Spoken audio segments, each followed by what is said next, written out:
پاکستان کا تخلیقی صلاحیتوں کو اجاگر کرنے کا مشن پاتھ فائنڈر گروپ کے زیر اہتمام ڈیووس میں انسپائرنگ پاکستان فورم آج ہوگا۔ ایگزیکٹو چیئرمین ایشیا پاک انویسٹمنٹ سمیر چشتی فورم سے اہم خطاب کریں گے۔ پاکستان کی اقتصادی صلاحیت، نوجوان افرادی قوت اور عالمی برادری کے ساتھ تعاون کے نئے مواقع پر روشنی ڈالی جائے گی۔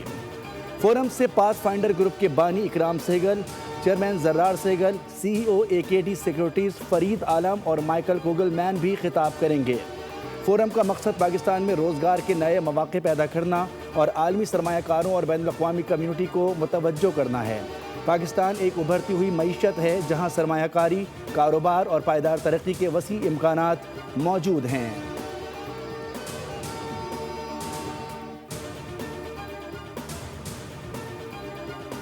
ایشیا پاک انویسٹمنٹ پاکستان میں مزید $5 ارب کی سرمایہ کاری کرنے کے لیے تیار۔ ورلڈ اکنامک فورم میں منگل کو پاتھ فائنڈر گروپ کے زیر اہتمام پاکستانی پویلین میں تقریب کا انعقاد۔ چیئرمین ایشیا پاک انویسٹمنٹ سمیر چشتی نے کہا کہ ایشیا پاک پاکستان میں سرمایہ کاری کے حوالے سے میکسیمم بولش سوچ رکھتی ہے۔ یہ اعتماد محض الفاظ تک محدود نہیں بلکہ گزشتہ 10 سال کے عملی تجربے پر مبنی ہے۔ حکومت کے اصلاحاتی اقدامات کی بدولت پاکستان کی سرمایہ کاری کی فضا مسلسل بہتر ہو رہی ہے۔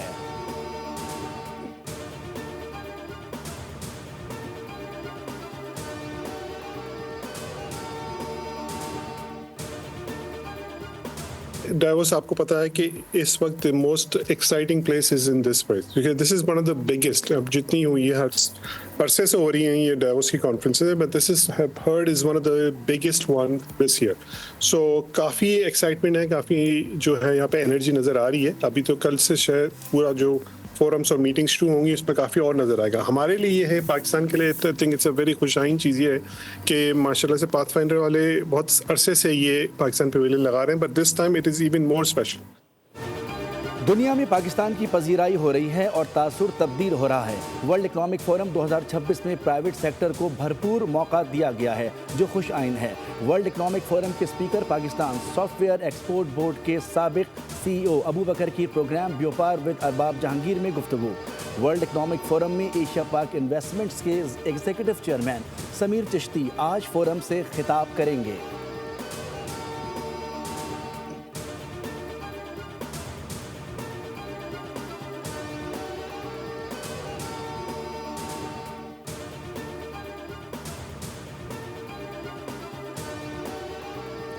وزیراعظم شہباز شریف کا 4 روزہ دورہ سوئٹزرلینڈ عالمی اقتصادی فورم کے سالانہ اجلاس میں شرکت کریں گے۔ دورے کے دوران وزیراعظم مختلف سربراہان مملکت اور حکومت اور بین الاقوامی تنظیموں کے قائدین سے 2 طرفہ ملاقاتیں کریں گے۔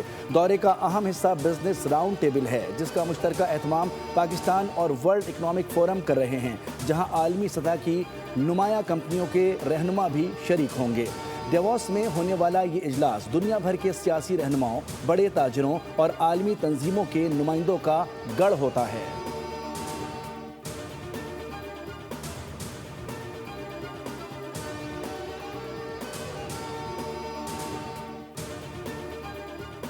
سانحہ گل پلازہ پر کراچی کی فضا تاحال سوگوار، عمارت کا ملبہ ہٹانے اور لاشیں نکالنے کا سلسلہ جاری۔ Police surgeon doctor Sumaiya Tariq کا کہنا ہے کہ 28 لاشوں میں سے صرف 7 افراد کی شناخت ہو سکی، دیگر کے سیمپلز ڈی این اے کے لیے بھیج دیے ہیں۔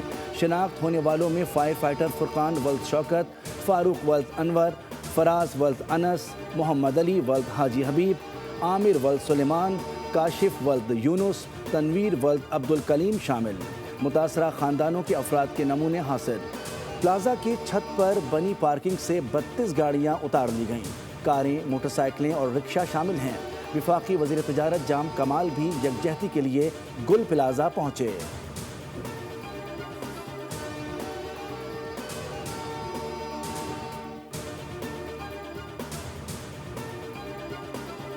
وہ میرے بیٹے کے ساتھ جوڑی دار ہے، وہ میرے بیٹے کو بول رہا تھا سامان عبدالصمد ہم لوگ کوئی کام پہ نہیں جا رہے ہیں، یہاں میت ہوا ہے، آپ بھی نہیں جائیں۔ میرے بیٹے نے کہا میرے کو گھر کا آج کرایہ دینا ہے، آج میرے کو تنخواہ ملے گا، آج میرے کو گھر کا کرایہ دینا ہے، میں آج تو کسی حال میں بھی کام پہ جاؤں گا۔ گل پلازا کی آگ نے ایک ہی خاندان کے 3 نوجوانوں سمیت 4 گھروں کی خوشیاں جلا کر راکھ کر دی۔ حسام، سمد اور حمزہ گل پلازا کی مختلف دکانوں پر ملازمت کرتے تھے۔ تینوں آپس میں کزن تھے اور ہفتے کی صبح کام کا کہہ کر گھر سے نکلے تھے، لیکن گل پلازا میں آگ لگنے کے بعد سے تاحال ان کا کوئی سراغ نہیں مل سکا۔ والد نے کہا کہ میرے بچے گھر کے کفیل تھے۔ گارڈن دھوبی گھاٹ کا رہائشی بھی روزگار کے لیے ہفتے کی صبح گھر سے نکلا اور لاپتہ ہے۔ اہل خانہ کا کہنا ہے کہ لاپتہ محمد شیس نے 1 ماہ قبل ہی شو پیس کی دکان پر ملازمت حاصل کی تھی۔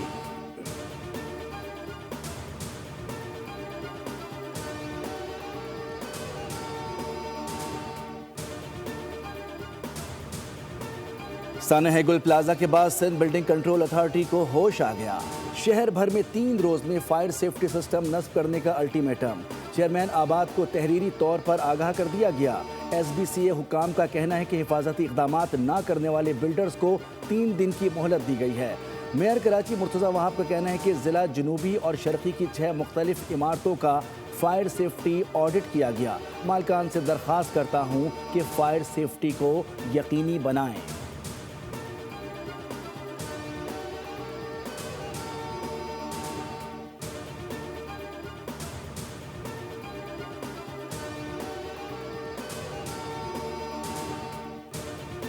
ہے یہ قومی سانحہ ہے، سب سے پہلے اسے قومی سانحہ اور قومی المیہ ڈکلیئر کیا جائے۔ 75 سالوں سے 77-78 سالوں سے کراچی پاکستان کے قومی خزانے میں 60 سے 65% کا ریونیو حاصل اور ٹیکسز دے رہا ہے۔ گل پلازا آگ کے شعلے قومی اسمبلی پہنچ گئے۔ ایم کیو ایم پاکستان کا ایوان میں احتجاج، ایجنڈے کی کاپیاں پھاڑ دی، شور شرابہ۔ ایم کیو ایم رہنما فاروق ستار نے کہا کہ کراچی کے علاقے کوئی بھی شہر قومی شہر نہیں، کراچی ہر طرح کے لوگوں کا مرکز اور آماج گاہ ہے۔ واقعی کو قومی سانحہ ڈکلیئر کرنا چاہیے۔ 75 سال سے کراچی 65% ریونیو دے رہا ہے۔ حکومت سے سوال ہے کہ کراچی آپ کی ترجیحات میں کہاں پر ہے؟ K4 منصوبے میں 14 سال تک سندھ کے وڈیروں کی وجہ سے تاخیر ہوئی۔ امین الحق نے کہا کہ جو گل پلازا میں ہوا اس کا جواب کون دے گا؟ ذمہ داری KMC اور صوبائی حکومت کی بنتی تھی۔ لوگ جلتے رہے، کوئی نہیں آیا۔ بلدیاتی نظام میں ترامیم پر اب کسی کو اعتراض نہیں ہونا چاہیے۔ سانحہ گل پلازا پر جوڈیشل کمیشن بنایا جائے۔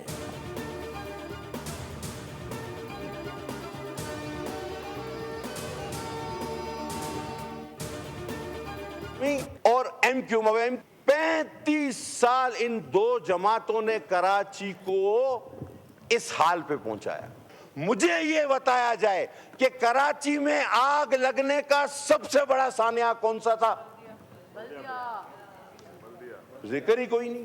آخر کیا وجہ ہے کہ کیمیکل کے بعد بھی، پانی کے بعد بھی یہ آگ جیسے ہی کولنگ پروسیس ہوتا ہے پھر بھڑکتی ہے؟ ایک vehicle from each central fire station سے اور صدر فائر اسٹیشن سے جو ہے وہ امیڈیٹلی جو ہے ڈسپیچ کیا گیا۔ ایم کیو ایم اپنے دور کے سانحات پر بات کیوں نہیں کرتی؟ غلطی ایم کیو ایم کی ہے، بلڈنگ ان کے دور میں بنی۔ یہ چائنا کٹنگ کہاں سے آئی؟ کراچی کے پارک کہاں گئے؟ کس نے ناجائز کٹنگ کی؟ ایم کیو ایم آج بھی بانی کے نظریے پر عمل پیرا ہے۔ رہنما پیپلز پارٹی قادر پٹیل کا ایم کیو ایم کو جواب، کہا کہ کراچی کے قاتل زبردستی منزلیں بنواتے تھے۔ جماعت اسلامی اور ایم کیو ایم نے کراچی کو یہاں تک پہنچایا۔ کراچی پر 10 سال جماعت اسلامی حکمرانی کرتی رہی۔ قادر پٹیل نے کہا کہ ایم کیو ایم اب اپنی بقا کی جنگ لڑے۔ اب آپ کراچی کے دعوے دار نہیں رہے۔ کراچی ہمارے پاس ہے، لیکن ہمارے پاس بھی جادو کی چھڑی نہیں۔ شہلا رضا نے کہا کہ یہ عجیب ہے کہ ایک واقعے کو بنیاد بنا کر آپ صوبوں تک 18ویں ترمیم اور بنیادی تعلیم تک چلے گئے۔ نیوزی لینڈ میں آگ لگی تو 40 افراد ہلاک ہو گئے تھے۔ لاہور میں حفیظ سینٹر میں 3 مرتبہ آگ لگی لیکن اس پر کوئی سیاست نہ کی گئی۔ ضروری نہیں جب حادثہ ہو تو وزیر اعلیٰ یا صوبائی وزیر فوری پہنچیں۔ سندھ نے دل کھول کر مہاجرین کو ویلکم کیا۔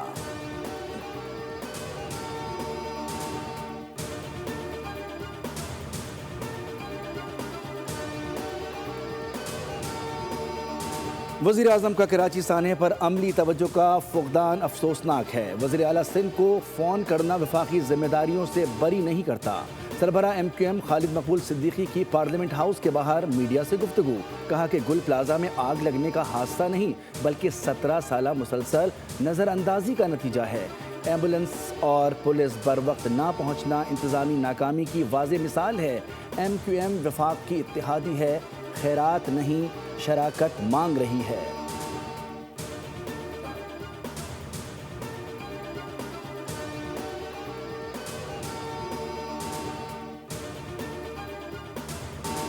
وزیر دفاع خواجہ آصف نے 18ویں ترمیم کو ڈھکوسلا قرار دے دیا. کہا کہ محلے میں نمائندگی نہیں ہوگی تو کیا وزارت دفاع کی فائر بریگیڈ آ کر آگ پر قابو پائیں گے.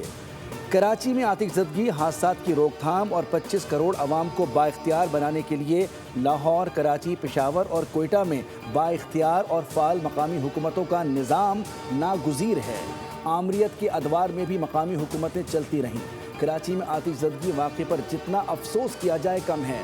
کراچی میں ہر دوسرے دن ڈمپر کسی نہ کسی کی جان لے لیتا ہے. کسی کو ذمہ دار نہیں کہہ رہا، سسٹم کو الزام دے رہا ہوں. کراچی کے واقعات اس بات کے متقاضی ہیں کہ اختیارات نچلی سطح پر منتقل کیے جائیں.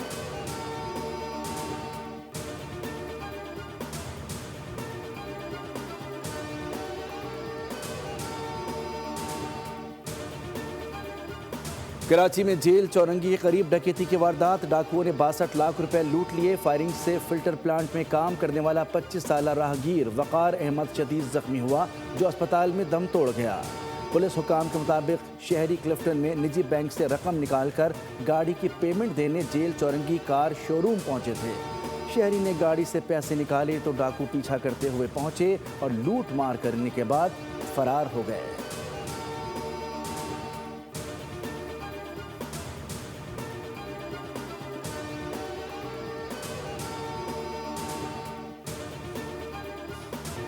پاک فضائیہ نے بھارت کے ساتھ جہاز مار گرائے. فیلڈ مارشل کی قیادت نے بھارت کے خلاف جنگ میں کامیابی حاصل کی جس سے پاکستان کا وقار دنیا بھر میں بلند ہوا. وزیر اعظم شہباز شریف کا تقریب سے خطاب. کہا افغانستان پرامن طور پر رہنا چاہتا ہے یا نہیں اس بات کا فیصلہ کرنا ہوگا. افغان عبوری حکومت اپنے عوام پر رحم کرے.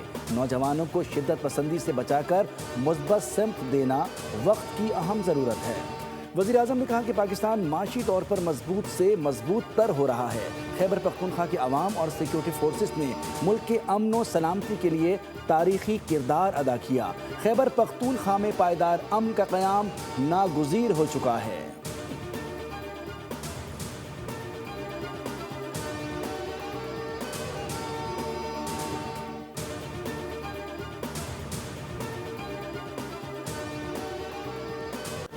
مضبوط، پیشہ ور اور عوام دوست پولیس، داخلی سلامتی اور قانون کی حکمران فوج ہمیشہ بہادر اور باوقار پولیس کے شانہ بشانہ کھڑی رہیں گی.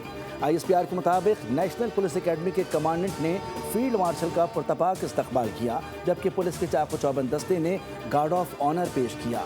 فیلڈ مارشل نے پولیس شہداء کی یادگار پر پھول رکھے، فاتحہ خوانی کی اور شہداء کو خراج عقیدت پیش کیا.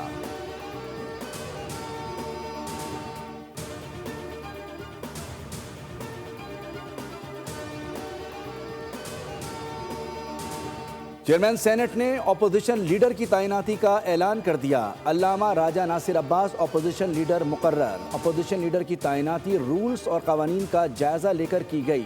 راجہ ناصر عباس کو 32 میں سے 22 ارکان اپوزیشن سینٹ کی حمایت حاصل ہے.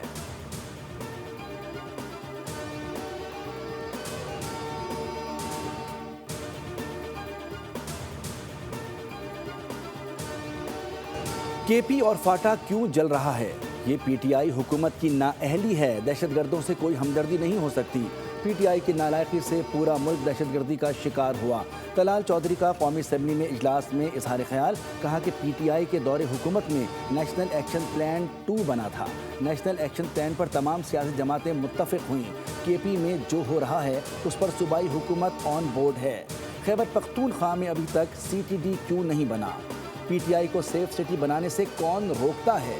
PTI کی کارکردگی کوئی نہیں، یہ سیاسی کارڈ کھیلتے ہیں.